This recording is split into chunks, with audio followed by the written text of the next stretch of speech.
Hello, good afternoon, everyone. I hope lunch was energizing and not the other way around.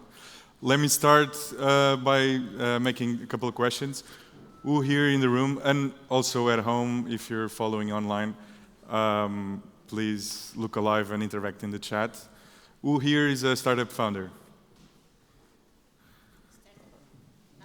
Founder, yeah. Great. Who here is participating in Big Impact 2026? Great, great. Welcome. Let's start. So my name is João, and I've been working in innovation for almost 10 years. I'm 32, almost, and for the past almost 10 years I've been working in innovation. And a large part of my work is very, very simple to explain, but we'll go through it a little bit right now, which is looking for startups. And it's not the dark side of what's going on, but I like to think as a bright side of looking, finding good projects, and we'll go a little bit through that. So I spend a lot of time looking for startups, and it shifted throughout the years, and I see a lot of familiar faces from back in the day as well. I look for startups right now that solve real problems, have a huge potential to grow, but that's what everyone does, I think. So above all, I think we're looking for startups that can generate impact. This is just a brief explanation of the experience, and most of the work that I do is here in Portugal. We've analyzed more than 3,000 startups, worked with more than 30 acceleration programs, and projects with basically all of the industries, with PRIO, with Delta, with Roche, with Vodafone, with NOS, CVRE, many more. Microsoft as well, so many more, so all of the industries. And when you spend enough time looking for startups in all of these industries, you start to see a few patterns. And this is that basically the most relevant startups today don't exist anymore just to grow. They're built to solve real problems in society. But there is a slight mistake when we talk about startups, which is that we tend to talk about startups almost as if they are a retail market, going to the supermarket and looking for the right startup. And this is not really what should be done. So I shouldn't be looking for how many startups exist, how many went through a program, how many raised funding. This is a way of looking at the ecosystem that is, in my view, extremely reductive.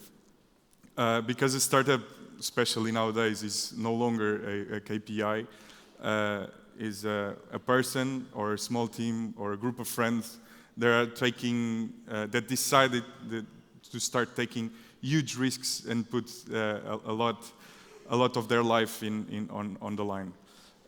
Risk their money, risk their reputation, and at the end of the day, build something new.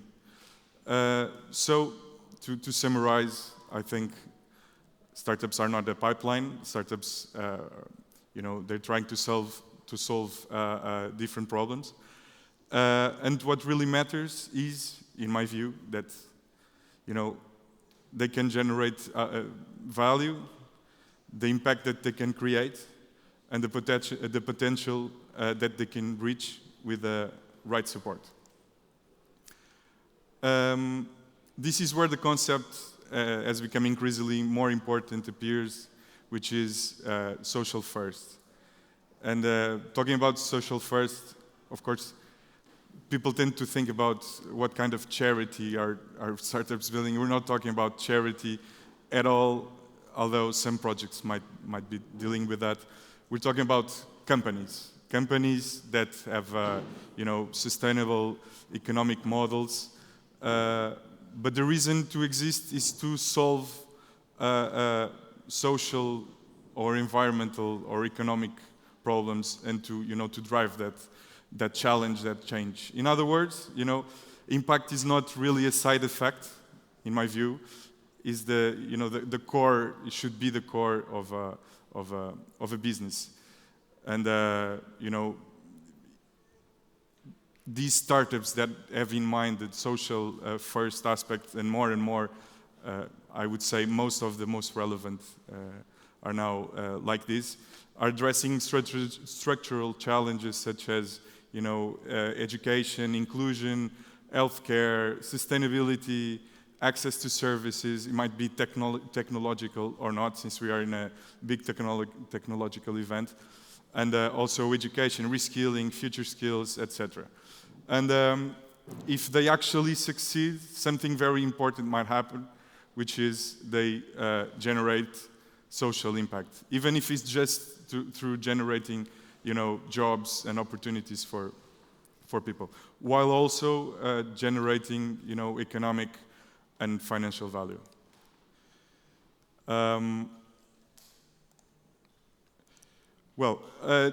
Today there's more entrepreneurial talent than ever, as everyone knows, and this is no longer a trend.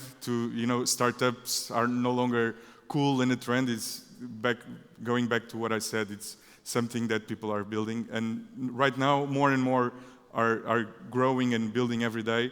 So the challenge for me as a scouter, and for VCs and all of that, is to identify the right ones. That's where precisely the scouting comes in, and above all, it means, as I said before, building bridges between entrepreneurs and organizations, between innovation and real-world problems, and also between solutions and the impact of these solutions. When I look at startups, there are a few things that immediately I try to understand. First thing that comes to mind is what's the problem? Is the problem real? Trying to clarify the problem. Is the startup really clearly addressing this problem? Then does the team have the ability to address this problem, actually create something? And can the solution scale? Doesn't mean that it's less impactful, or the social aspect doesn't come first. We have to look at the scale as well. Because solving a social problem at a small scale might be very, very interesting, but solving it at scale can transform entire communities, entire systems. So the shift is not only happening in the startup ecosystem. There's more and more investment in the global economy in this matter, and actually the startups usually are the forefront of this transformation of this way. So this is where we come to big impact. I'm here today showcasing big impact. This is probably not new for a few of you, but we're launching today the Big Impact program 2026. Actually, we start to roll up our sleeves tomorrow, so it's a very special day. And Big Impact didn't start this year, and with the context of evolution, scouting, all of these aspects. Let me just tell you that around 15 years ago, Big started, and it was called Big Apps. So what was relevant back then was mobile apps, and we start with this evolution. We went through smart cities and IoT, and it's very nice to look at a few faces that were present in those programs. And right now, this is already the second program that is dedicated to impact. In this context, and I'll be very quick, right? Let me just tell you that there's two tracks, A and B, in this edition: the track for ideas and prototypes, and the track for startups that already have clients and so on. And our goal is to, to help these startups and these entrepreneurs to prove their value. For example, if you have an idea that want to work with us, we want to validate the problem, we want to structure the pilot, and we want to, to make this pilot, fundable. We want you to make your idea fundable, to reach out to a point where you can, explore your idea and build something out of it. And for the ones that already have startups, the program is structured to, to be viable. So it's sort of different ways, but working together, also because the startups already went through the process. And just to finish, let me give you a simple idea. If you treat startups like numbers, as I was explaining before, we'll get metrics and very good ones. But if you treat startups as teams, we'll get innovation. So thank you very much, and welcome to Big Impact.